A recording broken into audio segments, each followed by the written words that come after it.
Welcome to World War I Centennial News, episode number 119. It's about then, what was happening 100 years ago in the aftermath of World War I, and it's about now, how World War I is being remembered and commemorated, written about and discussed, learned and taught, but most of all, it's about why and how we'll never let those events fall back into the mists of obscurity. So join us as we explore the many facets of World War I, both then and now.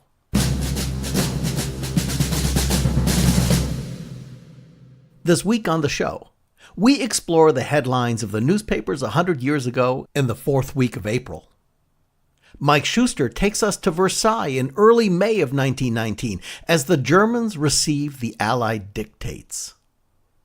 We're going to meet the 339th Regiment, known as the Polar Bears, with author James Carl Nelson. Dr. Edward Lengel continues his top 10 countdown of personal accounts from World War I. This week, British veteran Charles Carrington and his memoir, The Subaltern's War.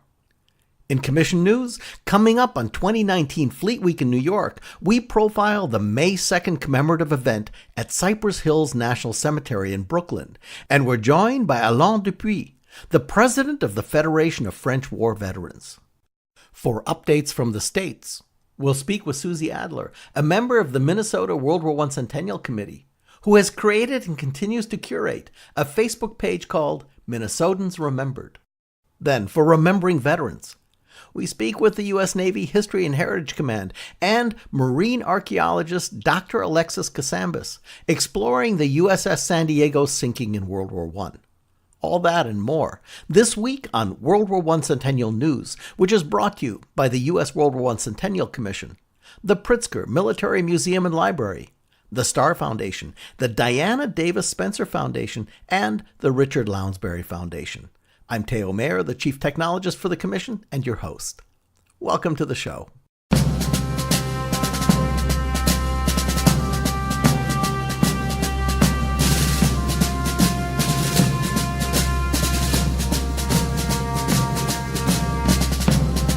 This week, 100 years ago, the front page headlines are filled with the events at the Paris Peace Conference. A lot of it the continuation of the arguments back and forth about the key issues that we've laid out over the previous weeks. So we thought that we would zoom in on two fascinating facets related, but not at the top of the news. Two nations allied with us in World War I, both clearly frustrated with their treatment in Paris, and both 25 years later allied with the Nazis in World War II.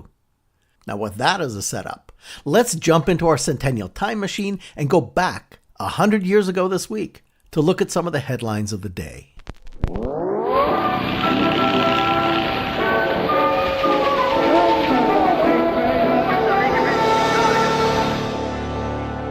We're back in the third week of April 1919.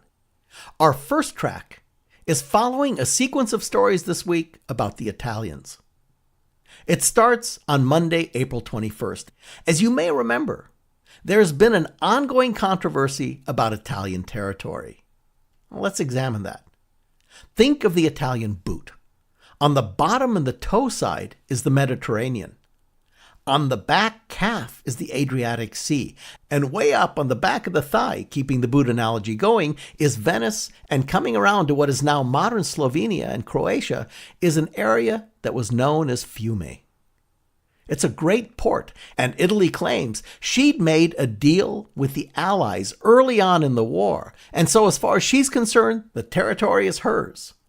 But American President Woodrow Wilson, with one of his 14 points being no secret deals, only open transparent treaties, well, he digs in his heels opposing them.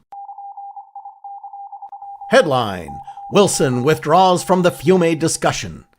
Other leaders try to solve the Adriatic difficulties. Foreign Minister Sonnino especially insists on extreme demands on Adriatic, refuses to divide Fiume. Prime Minister Orlando is more conciliatory, but is spurred on by Army Chief's ultimatum. The feelings in Italy run high. Military general said to have ordered the withdrawal of all Americans in uniform. The very next day, on Tuesday, April 22nd, the discussion continues. Headline: Council of Four is deadlocked on Adriatic question. Italians stay out of session, but Wilson attends. Wilson attitude firm. He is irrevocably opposed to recognizing Treaty of London. Delegates back Wilson.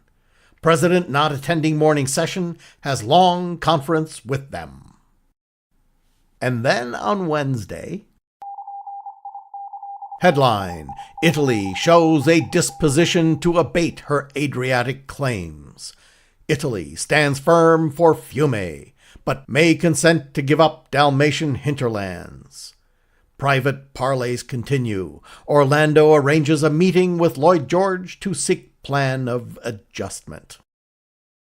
By Thursday, April 24th, 1919, things are getting pretty testy. Headline: Italy's delegation quits conference today after Wilson's refusal to give her Fiume.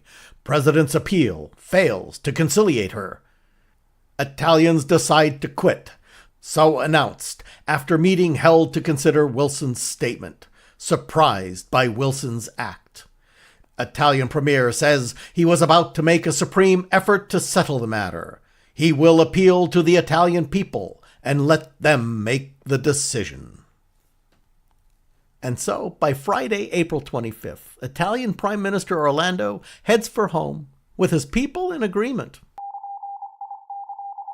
Headline: Orlando leaving Paris as last efforts fail. Resents the president's public appeal. Italy united in support of her ministers. Orlando makes protest, accuses the president of a breach of diplomatic usage. Says purpose was to appeal to the Italian people against the government. Orlando refuses to stay, has 2-hour discussion with Wilson and other premiers. Questions of Italy's prestige, apparently the chief subject of the conference. Talk of occupying Fiume. Italian attaché says Dalmatians may also be seized by military force. Now that sounds to me like a really steamed up delegation. Okay, let's roll back to the top of the week. Our second track has a number of parallels. This time the country who also winds up fighting against the Allies in World War II is Japan. Here's a little story that shows up on Saturday, April 19th. Headline: Story of Japanese deal with Berlin. China sends to Paris news of a treaty circulated by the Bolsheviks. Plan of alliance is in it, proposing that the two nations unite against Britain and the United States. Wow, okay. Then on Tuesday, April 22nd, rolling across the top headlines in the New York Times. Headline: Entente's secret pledges to Japan are made public. Japan's case like Italy's. Secret agreements were made with the Allies in February 1917. Signed by 4 powers, England, France, Italy, and Russia engaged. How Wilson learned of it? His inquiry about Pacific mandates caused awkward situation in Council of 10. Well, that explains a lot, but let's read a little more. No delegation outside those of the powers directly concerned is more interested in the outcome of the Adriatic controversy than the Chinese. For there is a point of curious similarity between the quarrel of Italy and Yugoslavia and that of China and Japan over the Chinese province of Shantung. There's also this difference.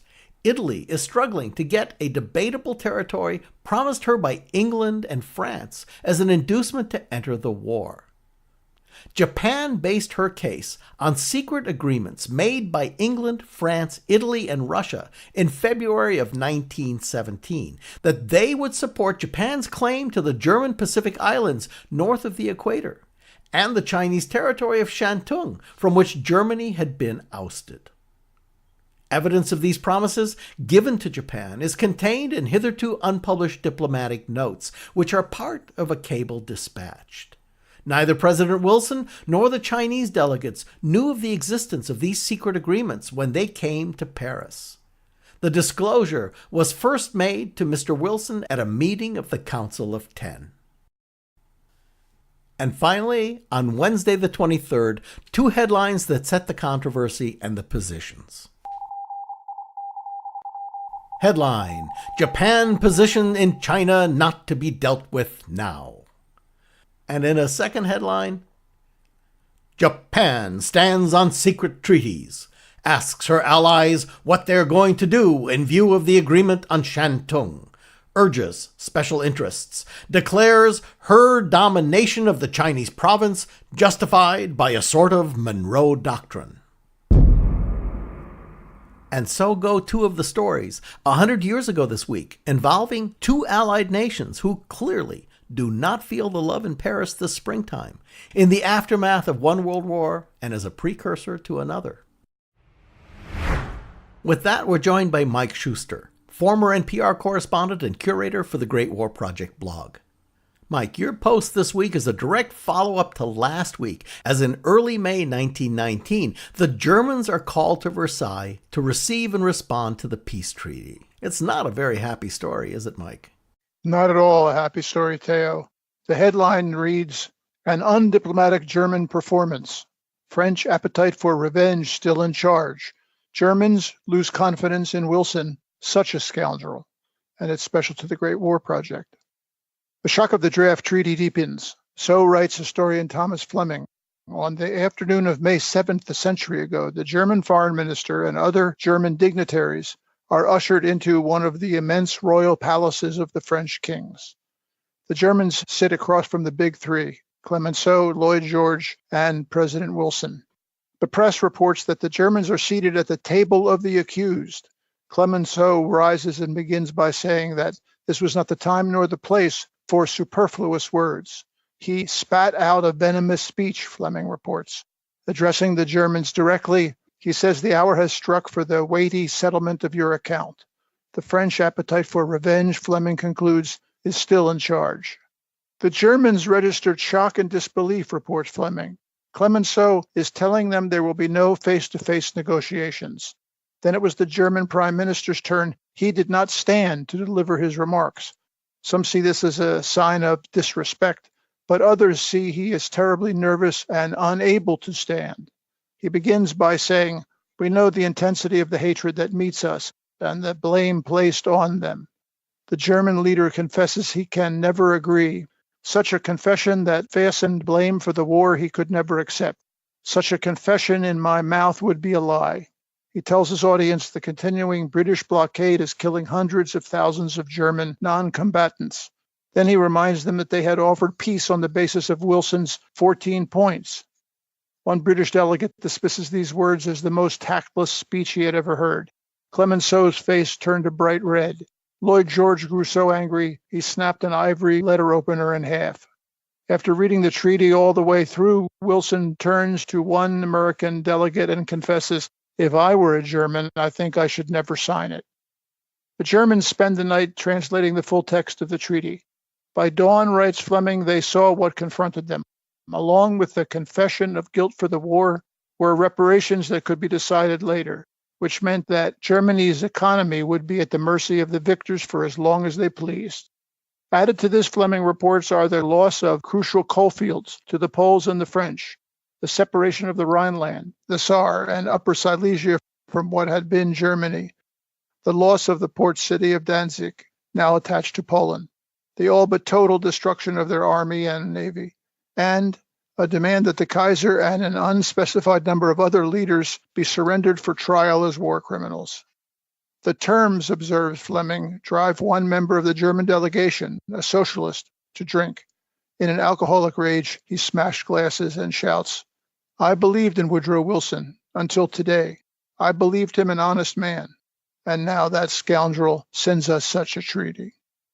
And that's the news from the Great War Project these days, a century ago. Mike Shuster is the curator for the Great War Project blog. The link to this post is in the podcast notes. For remembering veterans.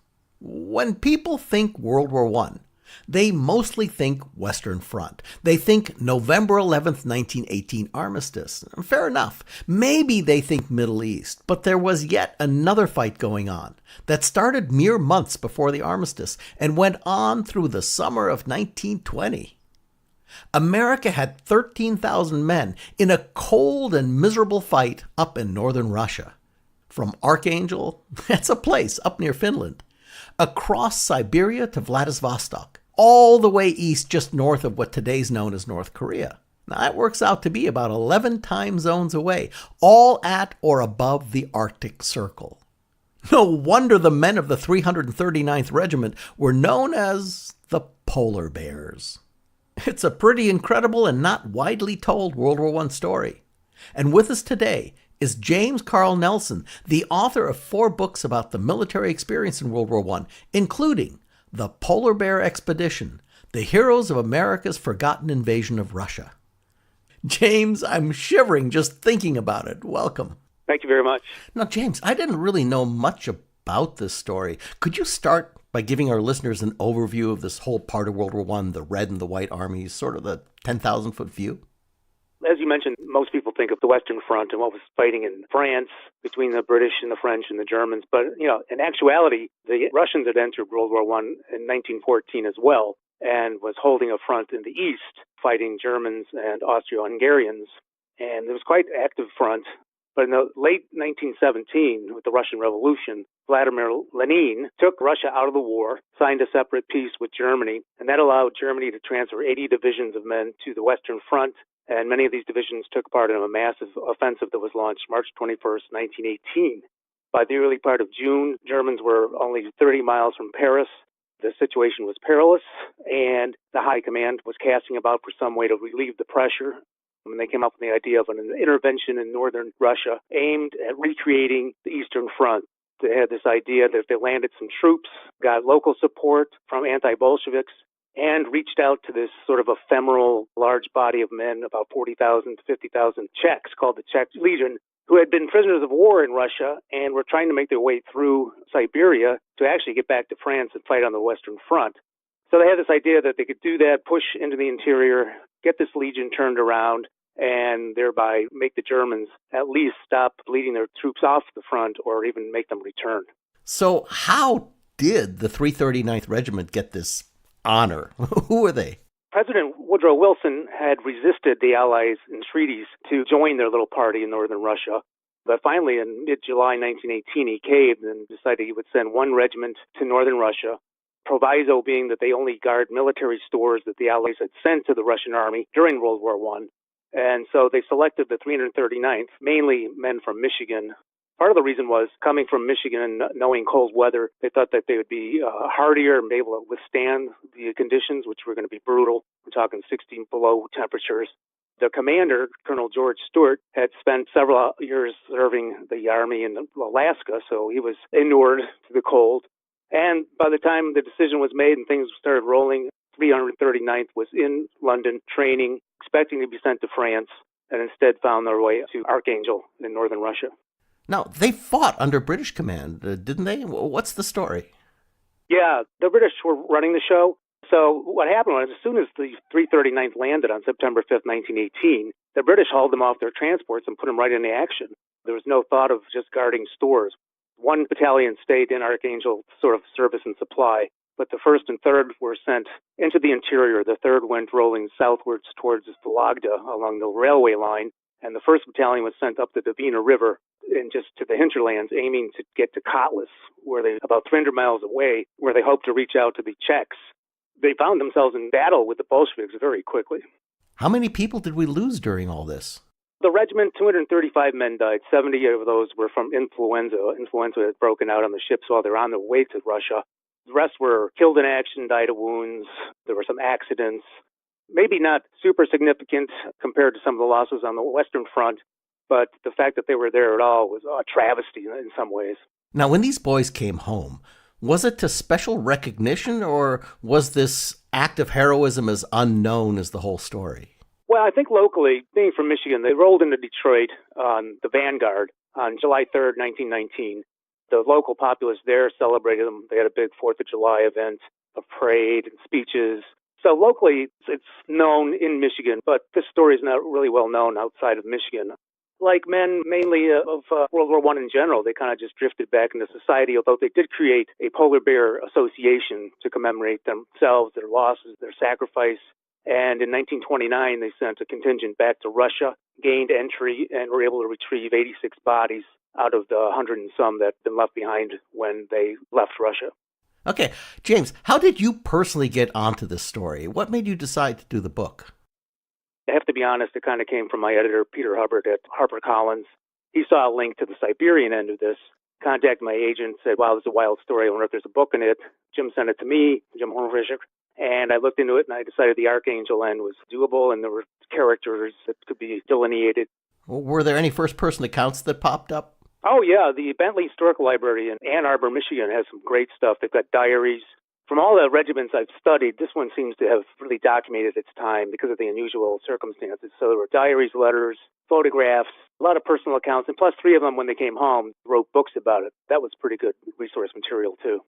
When people dig into World War I stories, they always come up with unexpected gems. What do you think we should remember about the polar bears and their fight in northern Russia?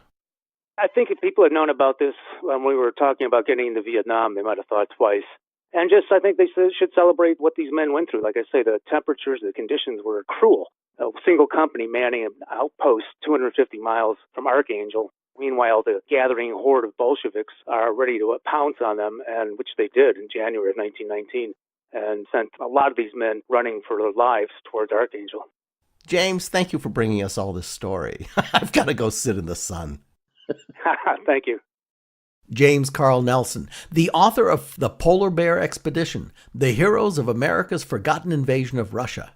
You might also want to check out his 3rd book, I Will Hold, the story of Marine Corps legend Clifton B. Cales, which won James the 2017 Colonel Joseph Alexander Award for Biography from the Marine Corps Heritage Foundation. We have links for you in the podcast notes. This week, regular contributor, historian Dr. Edward Lengel continues his new series of stories profiling his top 10 selections from the many, many hundreds of published personal accounts from World War I. This week, British veteran Charles Carrington and his memoir, A Subaltern's War. Ed's pick for Best War Memoir number 8. By 1929, the literature of disillusionment had come to dominate the English-speaking world's perception of the Great War. Put simply, this narrative described how millions of naive, idealistic young men had gone off to fight on the Western Front, where the cruel realities of trench warfare had shattered their bodies and their spirits. Those who survived physically were morally broken, no longer believing in old principles like God and country. They were disillusioned, a generation lost, struggling to gather the pieces of their lives and survive as best they could. For many veterans, though, disillusionment was not just a lie, but a betrayal of their sacrifice. Though hardly celebrating the war, they believed, even a decade afterwards, that they had fought in a good cause. More than anything, they cherished the bonds of comradeship that they had built together in the trenches and in going over the top against artillery and machine gun fire. They felt changed, but not disillusioned, and in some ways believed that they had become better men than they were before. Some, like decorated British veteran Charles Carrington in his memoir A Subaltern's War, sought to set the record straight on what they thought the war had been all about. This book is number 8 on my list of the 10 best personal accounts of World War I. Nobody could justly accuse Carrington of not having tasted war's bitterest dregs. Born in 1897 in Staffordshire, England, he abandoned his plans for university study when the war broke out in August 1914 and immediately sought to enter military service. Not until July 1916, however, did he see combat as a lieutenant in the 1/5 Battalion of the Royal Warwickshire Regiment. From then on, he experienced war to the fullest in brutal months-long trials such as the Battle of the Somme and the Battle of Passchendaele. Typical of the many encounters described in A Subaltern's War is one of hand-to-hand combat as the Warwickshires fight off a German trench raid. As we moved forward, Carrington wrote, a sniper fired almost from behind us. I felt the bullet crack in my ear, and Corporal Matthews, who was walking beside me, preoccupied and intent, fell dead in the twinkling of an eye. I was looking straight at him as the bullet struck him and was profoundly affected by the remembrance of his face, though at the time I hardly thought of it. He was alive and then he was dead, and there was nothing human left in him. He fell with a neat round hole in his forehead and the back of his head blown out. Carrington, who was decorated repeatedly for bravery under fire, was transferred to a relatively quiet sector of the Italian front in 1918, where he spent the last several months of the war. Though experiencing severe symptoms of combat fatigue, he became unbearably restless and sought desperately, as he put it, to be with the lads in the thick of the fighting. His requests were denied, and he passed time writing his memoir, poetry about the war, and comrades he had known and lost. Then came the armistice, but he and many others felt no joy. Life was pointless, he wrote, and very few soldiers were lucky enough to know in what direction their lives would tend. Millions of young men had known no other career, no other destiny than battle. Many of us were quite indifferent to the future. Carrington eventually went to Oxford and was well on the way to a successful academic career in 1929, when books such as Erich Maria Remarque's All Quiet on the Western Front set the idea of disillusionment in full swing among the British public. Regarding Remarque's work as, quote, a bad book inflated into a bestseller by the arts of publicity, Carrington furiously rejected the suggestion that the sacrifices he and his comrades had made were pointless. Ending his memoir with an essay on militarism, Carrington concluded that fear is the worst of the horrors of war. Fear is that which degrades, which breeds cruelty, envy, and malice, and fear is the enemy in war. By contrast, he suggested, it is virtuous and not vicious to be indifferent to death, provided that you are as indifferent to your own as you are to your neighbor's. To die young is by no means an unmitigated misfortune. To die gaily in the unselfish pursuit of what you believe to be a righteous cause is an enviable and not a premature end. Dr. Edward Lengel's blog is called A Storyteller Hiking Through History, and it's filled with first-person perspectives and accounts that provide a nuanced insight into the era. We have links to Ed's post and his author's website in the podcast notes. Okay, time to fast forward into the present with World War I Centennial News Now.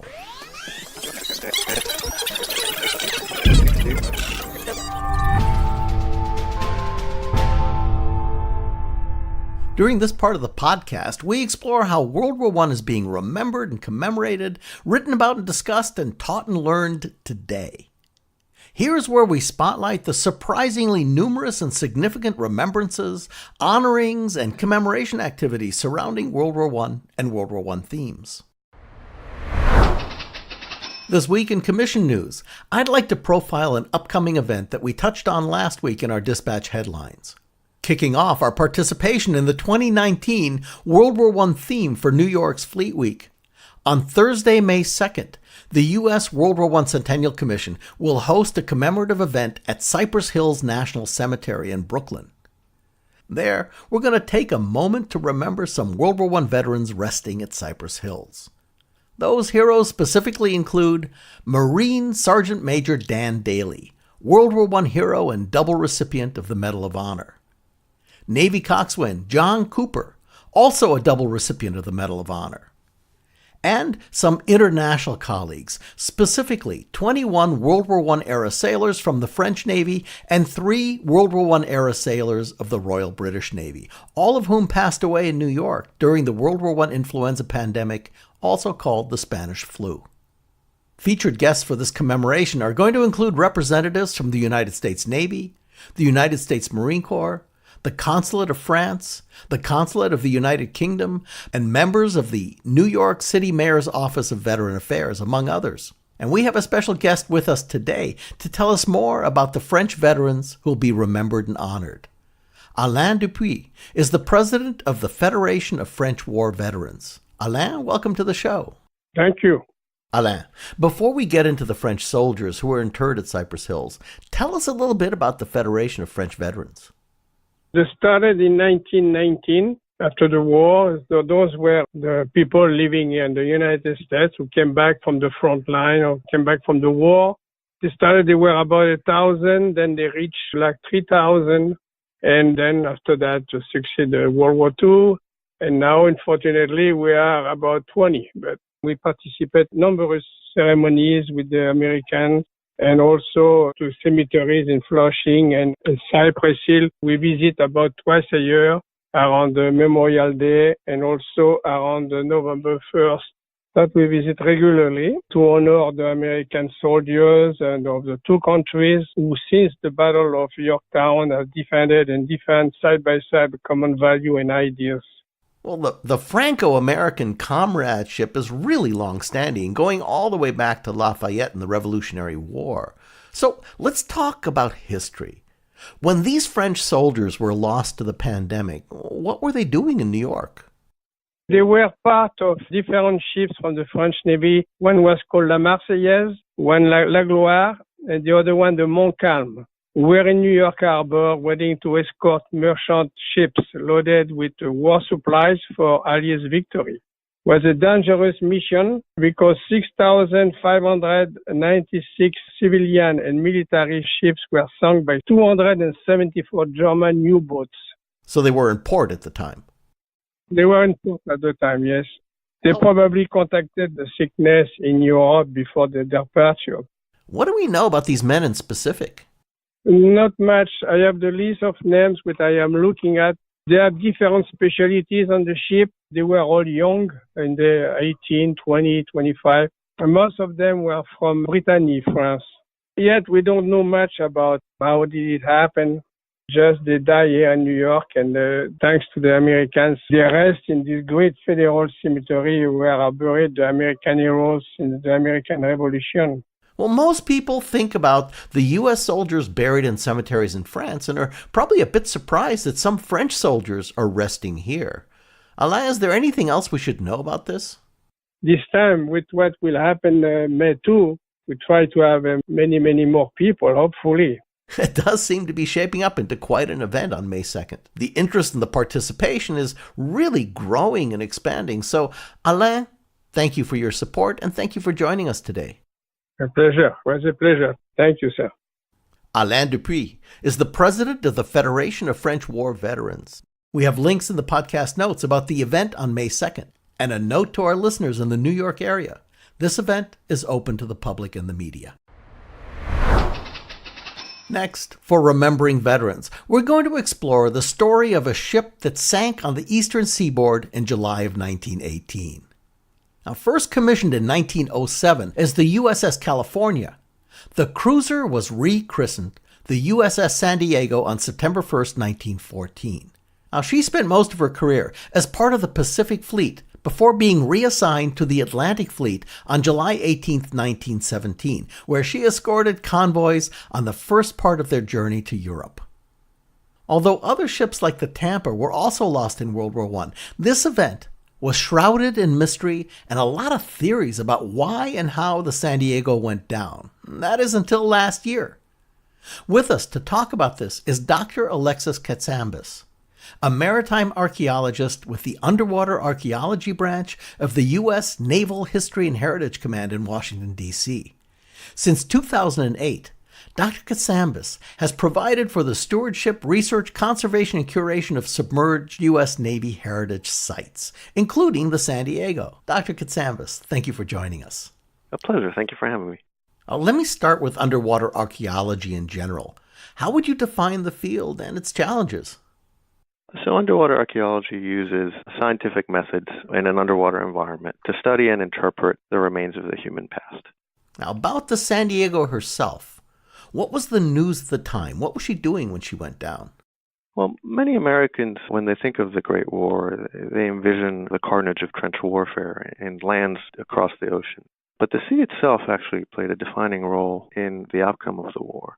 The Germans were able to sink through their U-boats several hundred merchant vessels and laid close to 45,000 mines or so. And they got very close to choking Britain off from critical surprise. That is until the United States entered the war in April 1917, and within a month or so, the first 14,000 troops had landed in France. A year later, in the summer of 1918, that number was closer to 10,000 troops a day. And what made this incredible transfer of up to 2 million or so soldiers to France, combined with the British Royal Navy and the U.S. Navy, was the convoy system. USS San Diego, having served in the Asiatic Station in the Pacific Fleet during the course of the war, was placed in the convoy system and, in fact, was making her way from New Hampshire, where she had just been resupplied with coal to make the crossing of the Atlantic, was making her way to New York. And then on a tragic day, on the 19th of July, 1918, a single explosion rocked her hull, and just over 20 minutes later, she had capsized on the surface and sunk. Okay, there were lives lost, but the loss of life was really limited, wasn't it? So there were over 1,100 men aboard San Diego. We've been able to find that the captain delayed issuing the abandoned ship order for about 10 or 11 minutes in order not to make his ship an easy target for any German submarine that surfaced and could capture it. And then within the span of 3 or 4 minutes, the ship had turned on its beams, essentially. The captain jumped off one side as the last man and had just been preceded by his executive order, who jumped off the other side. And 6 men lost their lives in the attack and in the abandoning ship maneuvers that followed. That is a tremendous testament to the response, as well as the preparations of the crew of San Diego for the eventuality that they would receive an enemy attack. It really is. Now, when the archaeology project to study her was initiated, how was it conducted? How did it come about? So the Naval History and Heritage Command is responsible for the management of the Navy's sunken military craft. That includes ships and aircraft from the American Revolution on to the current day. And the Underwater Archaeology Branch specifically is responsible for researching, interpreting, and protecting these sites. The project with San Diego aimed to both document and assess the condition of the ship with its 100th anniversary of its sinking in view, determine, if we could, the cause and the circumstances of the vessel sinking. We wanted the project to serve as a training mission and the use of advanced data collection and analysis, and we wanted to commemorate, through this project, the Navy's role in World War I and, of course, the loss of the 6 men on San Diego. Now, you actually concluded some stuff. What led to the evidence that the ship had actually been sunk by enemy action? So there was generally an understanding that the ship had been sunk by the enemy, but it was unclear whether that had transpired through an act of sabotage, a torpedo, a mine. The single explosion was very effective, and we've concluded that that's actually because of the circumstances of the sinking itself rather than the size of the explosive. But it did not lead to a clear conclusion at the time as to what sank the ship. Over the decades that followed, a number of theories were posited, and ultimately through this project, we've been able to conclude that an internal explosion in the form of a sabotage, for example, would have been deemed highly unlikely based on historical record and modeling of the explosion itself. We have engaged a number of partners in this effort, including the Naval Surface Warfare Center at Carter, and they specialize in such modeling of impacts. And they also contributed to modeling of the flooding of the ship, which has given us further insight and really suggested that there's no evidence to support a torpedo attack either. And that's due to the size of the charge of a German torpedo at the time versus the size of the mine. And then to complement that, the historical record provides us with the types of mines that the German submarines would have used at the time. One, as potentially having been on board U-156, the particular German submarine we've come to conclude struck San Diego. That's really interesting. So it's not just really physical observation, but it's forensic record evidence that tells the story. So how has all this sleuthing allowed you to conclude specifically what happened? Are you satisfied, or are there open questions? We are satisfied with the conclusion that a mine sank San Diego. Following the war, the U.S. Navy Hydrographic Office was able to identify which German submarines were operating off the Atlantic seaboard. In fact, the Navy sent a number of ships following the sinking to assess both what transpired and see whether there were other mines and threats to other vessels in the area. And we have eyewitness accounts of floating debris that we now can identify as a particular type of mine that was just newly introduced and not familiar yet to the American sailors. This is so interesting, unraveling a mystery. Now, for you personally, when you think back about this project, what are you going to remember the most? So this was a project that developed over a period of years.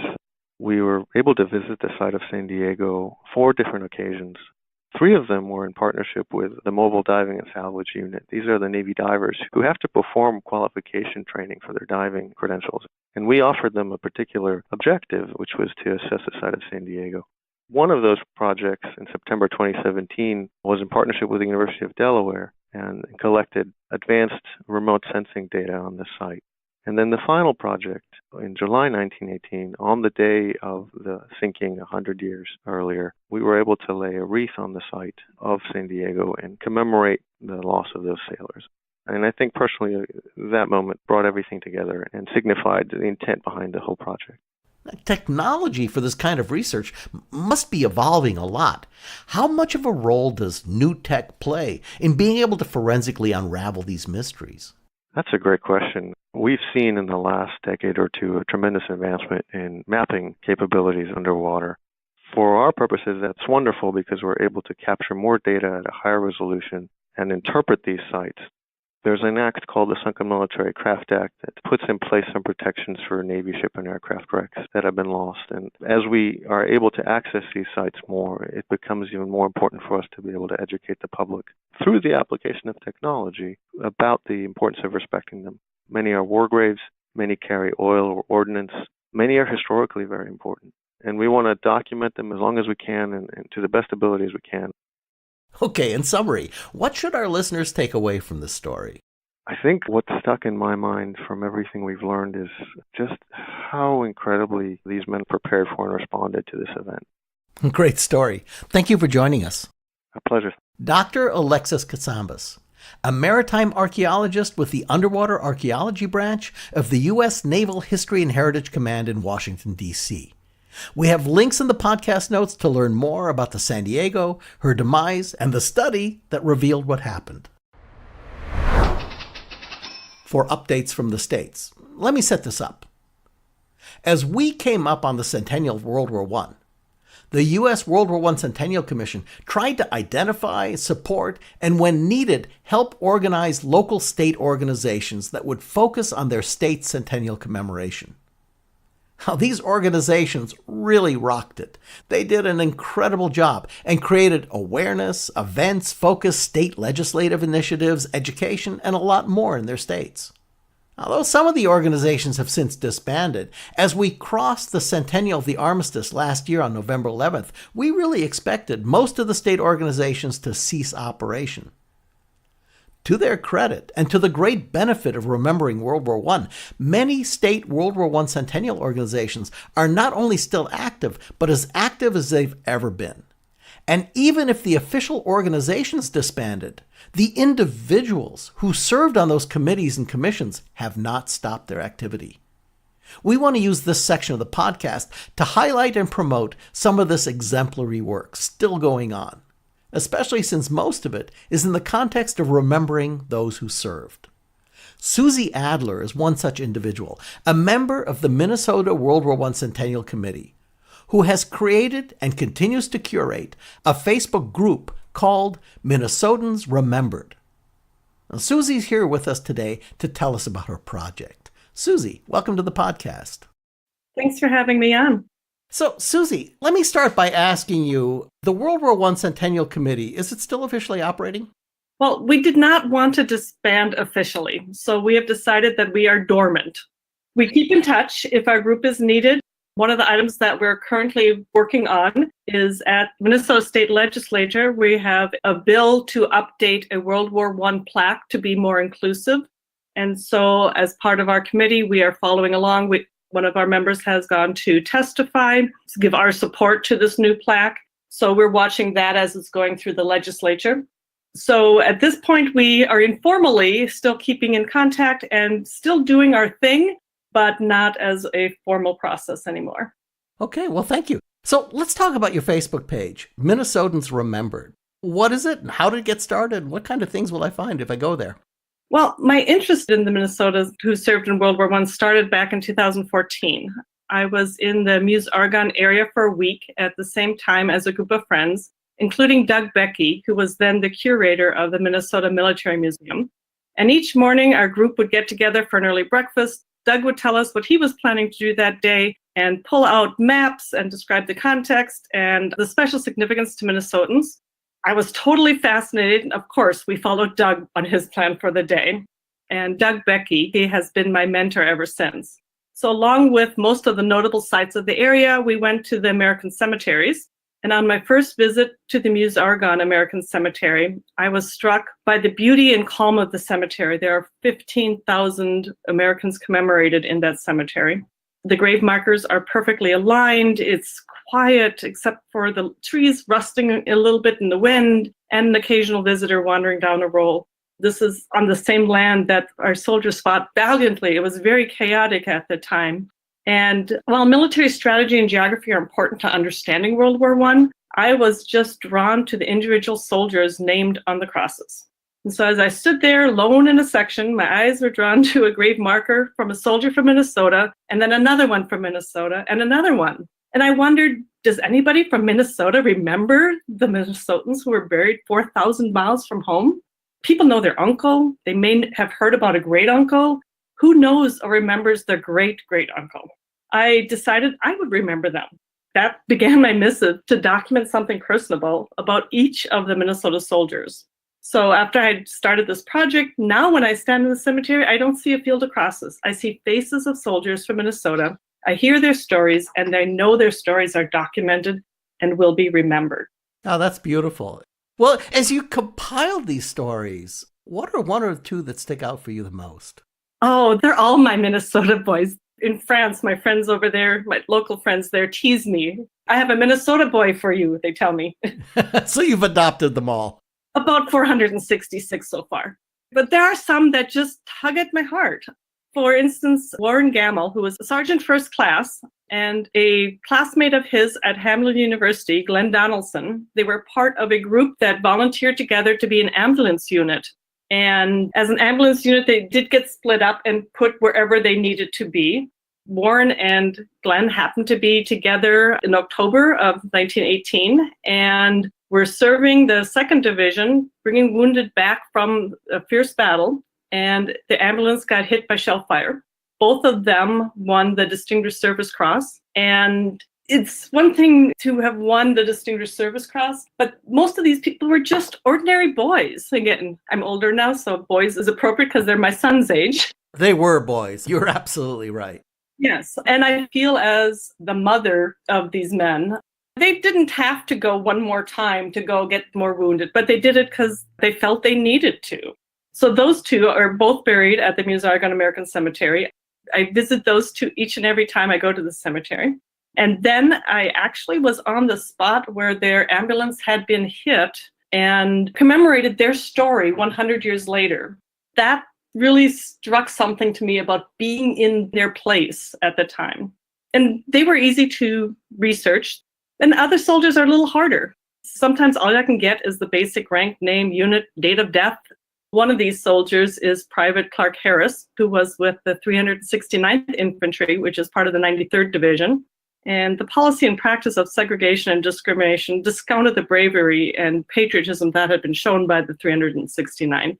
And I could not find a Gold Star file, a bonus file with the Minnesota Historical Society. There's no mention in Winona County in their book of the war. He is listed in the Soldiers of the Great War book under died of accident with the hometown of Winona. But I have nothing more personal than that, which means that I have not given up. It's just gone on my list of need to find a photo in different places for this man. And I could probably talk for another 5-6 hours about my Minnesota boys. But, Susi, it's obvious that this is a deeply personal and an emotional and a beautiful story for you. If somebody wanted to undertake a similar project, what advice would you give them? Number one, be organized. I can't tell you how many times I have gone down that same path to not find a photo and then realized, oh yeah, I checked that before. The second thing would be to be very, very diligent. You can't give up. The photos will come eventually. You just need to keep going. And third is have as much Kleenex around you as you're going to need, because as I read the story, especially a Gold Star file that was written by their mother where they say, my boy, oh, that tugs at my heartstring. My husband can always tell if I have been doing research on this because I have my pack of Kleenex right next to me. He says, you can stop. And it's like, no, I can't. Well, Susi, first of all, thank you for coming on and telling us about this. And also, thank you for the work that you're doing. On the Doughboy MIA site, there's a little inscription that they say that no one is truly lost if they're not forgotten. And it's so true, and it's people like yourself that are really important to keeping this in America's reality. Well, thank you for letting me share the stories and having me on. I really appreciate it. Susi Adler is a member of the Minnesota World War I Centennial Committee, who's created and continues to curate a Facebook page called Minnesotans Remembered. We have links for you on the podcast notes to the Facebook page. Thank you, Susi. In education news, last week, a new issue of Understanding the Great War Education newsletter published. It's issue number 18, Reconstruction and American Philanthropy. Now, as World War I came to an end, millions of people across Europe continued to suffer from lack of food and adequate housing. With countries struggling to transform from war to peace, international assistance was crucial to the survival of civilians in the immediate post-war period. In this issue of Understanding the Great War, they examine American humanitarian efforts and the leading philanthropists who made war relief possible. Subject headlines include A Fool for Peace, Andrew Carnegie and the Coming of the Great War. World War I and the Rockefeller Foundation. Herbert Hoover's Commission for Relief in Belgium. And one of my favorite titles, one that we've covered on the podcast in the past, a great title, The Re-Chickenization of France by the Daughters of the American Revolution. And lots more. We have links for you in the podcast notes for accessing and subscribing to the bi-monthly newsletter. And speaking of newsletters, it's time for Articles and Posts, where we highlight the stories you'll find in our weekly newsletter, The Dispatch. Here are some selections that we'll profile for you. Our first story headline reads, Eagle Scout beautifies spot where iconic Doughboy statue stands, a new look for Petersburg's old soldier. The road to Nicholas Riggs' Eagle Scout designation includes a stretch of South Sycamore Street in Petersburg, Virginia, known for its iconic World War I Doughboy statue. Riggs, a member of Scout Troop 900 in Prince George County, formally unveiled his Eagle Scout project last weekend, a makeover of the Doughboy site that includes landscaping, a new stone bench, and a flagpole. Our second story, Hollywood American Legion Post 43 renovation completed. Our friends at the legendary American Legion Post 43 in Los Angeles have a great reason to celebrate. They recently completed a multi-million-dollar top-to-bottom renovation of their landmark clubhouse, not the least of which is their spectacular 1920s-era theater space. To kick things off right, as the first major event, they agreed to host the multi-day annual Turner Classic Movie Film Festival. And of course, the film that they picked to introduce this year's film festival was none other than Sergeant York, the classic Gary Cooper film produced in 1941. And of course, to introduce this great film, the film festival picked none other than our friend, Colonel Gerald York, grandson of Sergeant Alvin York, and his uncle, Andrew Jackson York, as keynote speakers. Our next story, it headlines with Coast Guard to award Purple Heart to USS Tampa crew killed during World War I. Now, we told the story of the sinking of the USS San Diego earlier in this episode and how the loss of life, though tragic, was only 6 sailors. It was the USS Tampa that sank on September 26, 1918, that was the worst U.S. military ship sinking. In an article linked to in the Dispatch this week, you can read the story of Anna Bonaparte, who was 4 years old when her father, James Wilkie, died aboard the USS Tampa. Though she didn't have many memories of her father, she constantly spoke about him and his service in the Coast Guard to her son Wallace. Well, next month, Bonaparte, a former Army captain, is going to travel from his home in Charleston, South Carolina to Washington, D.C., there to receive a Purple Heart in honor of his grandfather as a part of an initiative to recognize the 115 service members who died more than 100 years ago aboard the ship. And our last story feature for this week, Virginia students bring World War I sheet music back to life. The University of Virginia was in the national spotlight this month for becoming the national champions of the NCAA basketball tournament. And we're thrilled for them. But we're also thrilled to find that they have a special World War I related project underway at their campus. As a part of a collaborative project called Resounding the Archives between University of Virginia, Virginia Tech, and George Mason University, students from each of the schools researched and analyzed World War I songs from the UAV archives, and George Mason students recorded studio versions of them. Access all these amazing stories and more through the links that you'll find in our weekly Dispatch newsletter. It's our short and easy guide to lots of World War I news and information. Subscribe to this wonderful free weekly guide at ww1cc.org/subscribe, all lowercase, or follow the link in the podcast notes. And that wraps up episode number 119 of the award-winning World War I Centennial News Podcast. Thank you for listening. We want to thank our great guests, talented crew, and supporters, including Mike Shuster, curator for the Great War Project blog; James Carl Nelson, author of The Polar Bear Expedition, The Heroes of America's Forgotten Invasion of Russia; Dr. Edward Lengel, historian, author, and lecturer; Alain Dupuis, the president of the Federation of French War Veterans; U.S. Navy History and Heritage Command Marine Archaeologist Dr. Alexis Catsambis; Minnesota World War I Centennial Committee member and Facebook group curator Susi Adler. Thanks to Mac Nelson and Tim Crow, our interview editing team; Katz Laszlo, the line producer for the show; Dave Kramer and J.L. Michaud for research and script support. And I'm Theo Mayer, your producer and host.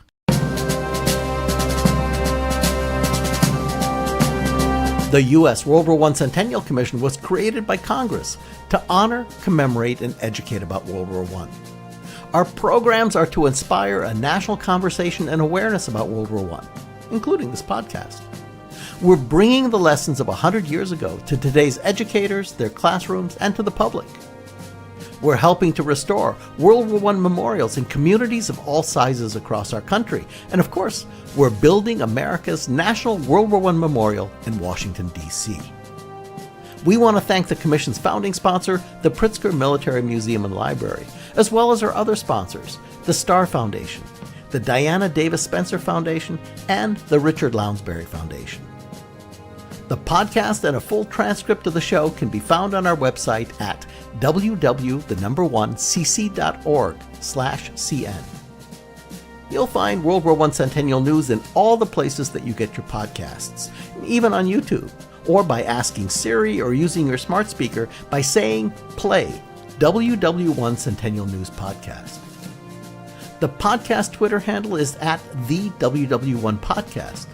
The Commission Twitter and Instagram handles are both at WW1CC, and we're on Facebook at WW1 Centennial. Thank you again for joining us. And don't forget, keep the story alive for America by helping us build the memorial. Just text the letters WWI or WW1 to the phone number 91999.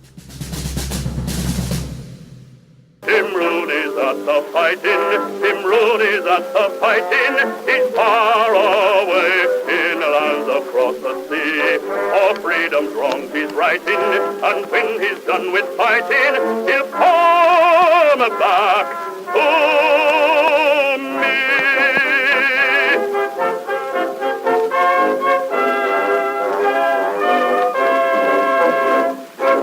me. Thank you for listening. So long.